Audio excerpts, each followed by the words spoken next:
Now to Afghanistan, which is expected to be singled out tomorrow when the UN issues its annual report on the global drug trade. UN figures show 93% of the world's opium comes from that country's poppy fields, and the Taliban is estimated to have earned as much as $100 million just last year from the poppy trade.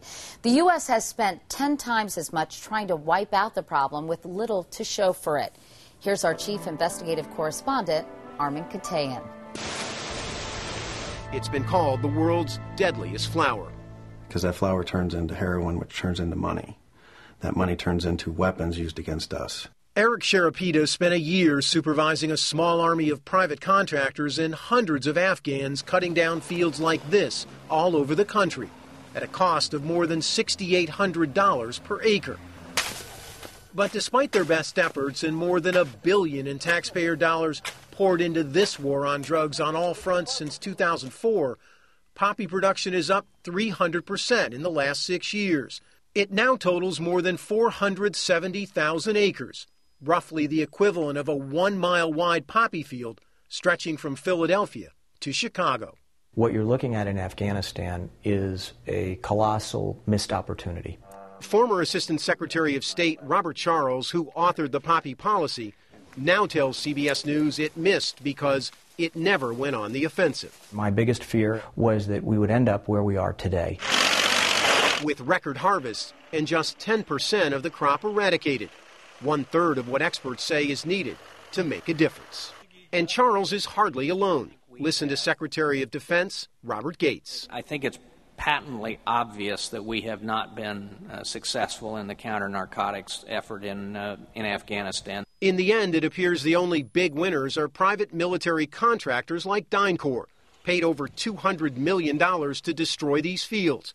But even contractor Sharapita, who believes in the program, sees the anger it feeds. Sometimes you meet with the locals, and they'd be, kind of furious.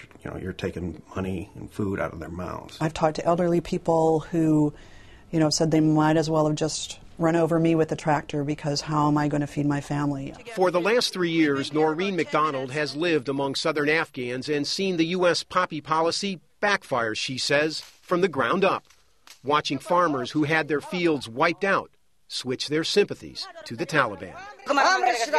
The U.S.-led war on drugs in southern Afghanistan is undermining the war on terror.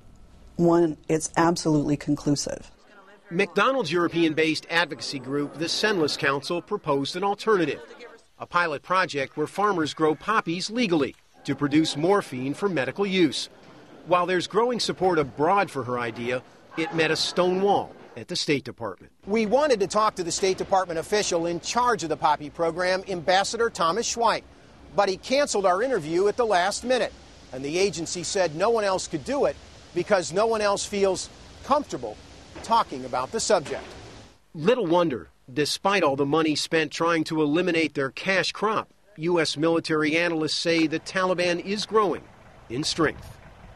Armin Katayan, CBS News, Washington.